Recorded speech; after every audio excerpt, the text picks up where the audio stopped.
Rubber baby buggy bumpers. Rubber baby buggy bumpers.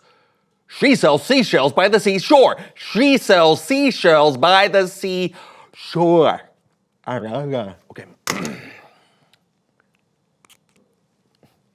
Gratitude. No.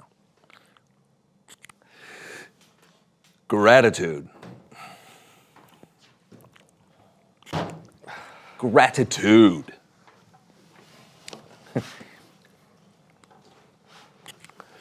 Gratitude. Gratitude. What are you doing, John? Gratitude. Why are you doing that? Do you accept it? Do I accept what? My deepest gratitude. Wait, I think I can go deeper.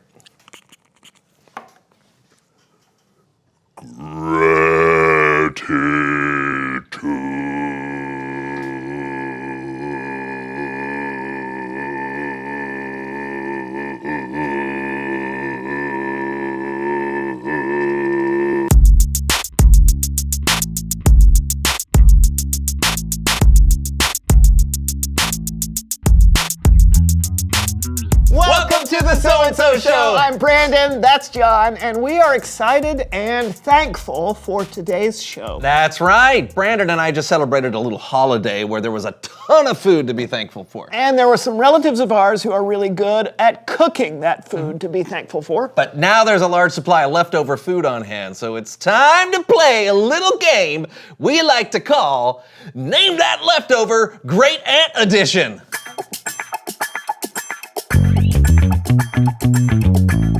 As you can see, there are 3 leftover dishes of deliciousness before us. Each one of these is made by one of our great aunts. Our job is to use 3 of our senses, touch, taste, and smell, to try and figure out what we're eating and who made it. You ready to play? Yeah, I'm starving, so yes. All right. Smells kind of oniony. Kind of gooey. Ooh, kind of runny. Squishy. All right, you ready to try it? No time like the present. Bon appetit. All right. Oh, Okay.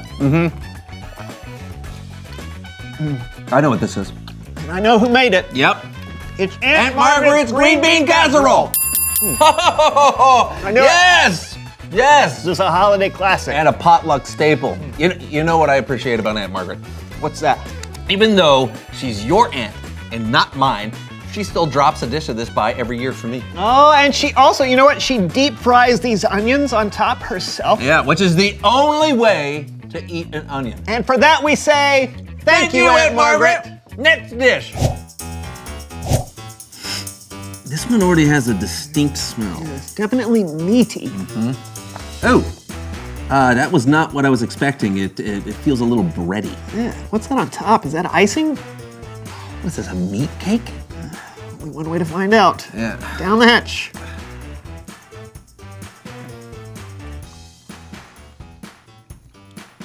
We were close with meat cake. Yeah. Isn't this your Aunt Linda's meatloaf? Oh! Yep. Now to be fair, everyone loves her meatloaf. It's just not my favorite. Or mine. And she knows we're not big fans, but she continues to bring it. Yeah. And she even tries different ways of cooking it, you know, to see if we might change our minds. Yeah, do you remember the habanero version? Oh. But the fact that she keeps trying makes us say, Thank you, Aunt Linda. Okay, last one. That's not going down. Oh my. Yeah. Are you getting anything from this? I don't think so. Ooh, it's cold. Oh, is it really? Yeah. Okay, well, let's find out. All right. Ooh, squishy. Yeah, it's kind of wiggly like Jell-O. I think there's more to it than that. Shall we? Yeah, let's go for it. All right. What is in my mouth? What? This is delicious. Oh, I know what this is. And so do you. Oh, This it's is Aunt Riri's lime congealed salad. Oh, yeah.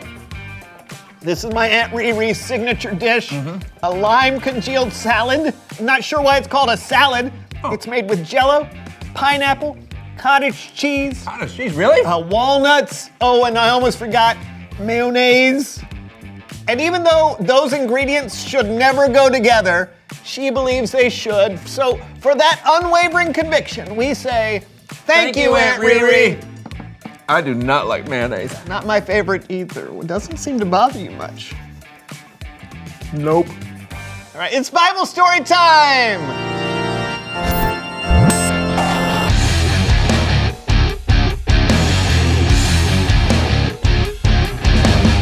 Hey guys, I gotta say, you two have already been riding that gratitude train today. We have? I thought we were just eating leftovers. You have, but you've also been extremely grateful to your aunts. You let them and everyone know how much they mean to you and how thankful you are for what they made you. And I bet you can't eat any of that food without thinking of them. Of course not. Remembering to be grateful is exactly what today's Bible story is all about. And I'm gonna tell it with the help of Laundry Theater.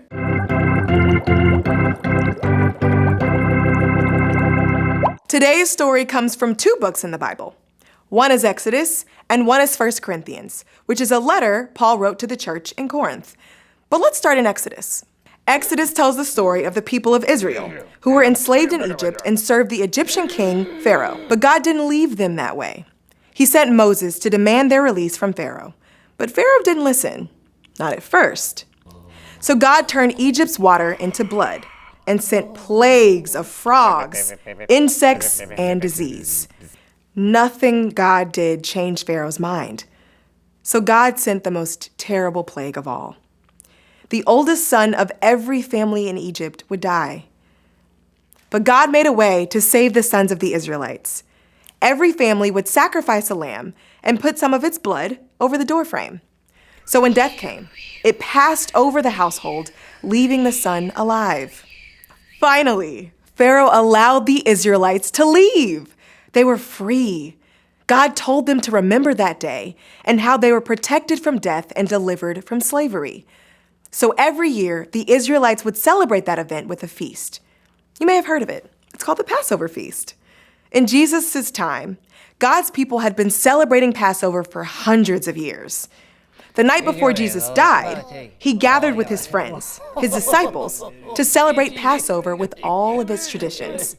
They met together in an upper room to enjoy this very special meal. The Apostle Paul describes this particular Passover meal in his letter to the Corinthians. Jesus took some bread, and when he had given thanks, he broke it. Then he said, "This is my body. It is given for you. Every time you eat it, do it in memory of me." In the same way, after supper, Jesus took a cup. Jesus said, "This cup is the new covenant in my blood. Every time you drink it, do it in memory of me." The disciples weren't sure what was going on. They didn't understand what Jesus was about to do. They had all grown up celebrating this meal to remember and to thank God for rescuing their ancestors from slavery. Now, Jesus was giving them something new to remember. Jesus would go on to give up his life on the cross to pay for all of the sins we have done and will ever do. So this meal would be more than just a thank you to God for rescuing the Israelites from Egypt. It would be a thank you for rescuing the whole world.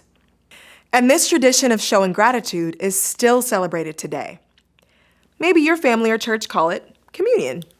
Or the Lord's Supper. Or the Eucharist. But whatever you call it, this demonstration of appreciation is a wonderful way to say thank you to Jesus for what he did for all of us. And by the way, gratitude is something you have to work on. You have to create a habit of showing gratitude, because if you don't, there's a good chance you'll forget. That's why you guys playing the game and telling your aunts thank you for making your food is amazing. You're creating a habit. I thought we were just playing a goofy game, but you're right. We really do appreciate them and everything they do for us. Which is probably why they keep doing it.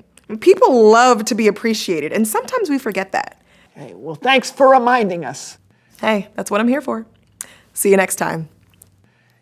You know, I knew we planned that game for a reason. Yep, you said you were hungry. Yeah. Reveal the question. What are some good habits you have? Brushing my teeth. Flossing, you gotta floss. Yeah, I try to exercise a few times a week, even when I don't really feel like it. When I say the blessing at dinner, I always try to make it a habit to thank God for the food.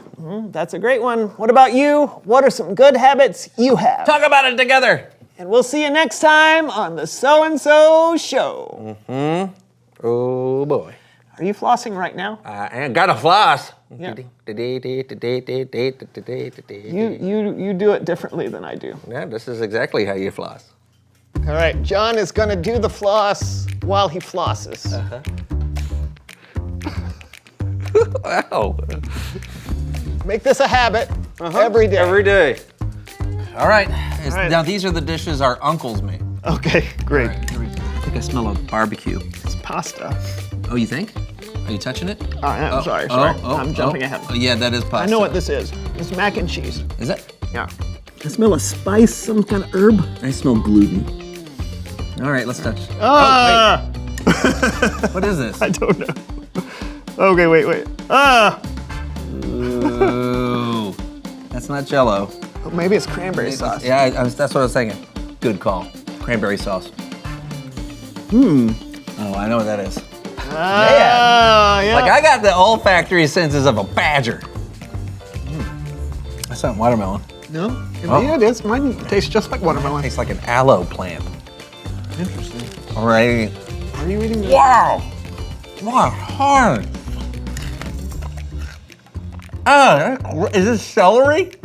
It's watermelon. Did you get the same thing I did? Yeah. Ugh. Ooh, I don't like it, the feeling of this. Did you try it yet? No. It's potato salad. Oh, it's Uncle. Let's say it together. Uncle Bradford. Uncle Bradford. Yep, Uncle Bendeford's Potato salad. Yeah. Yep. You know who this is? That's right. Uncle Caleb's mashed potatoes. Uncle Kara loves mashed potatoes.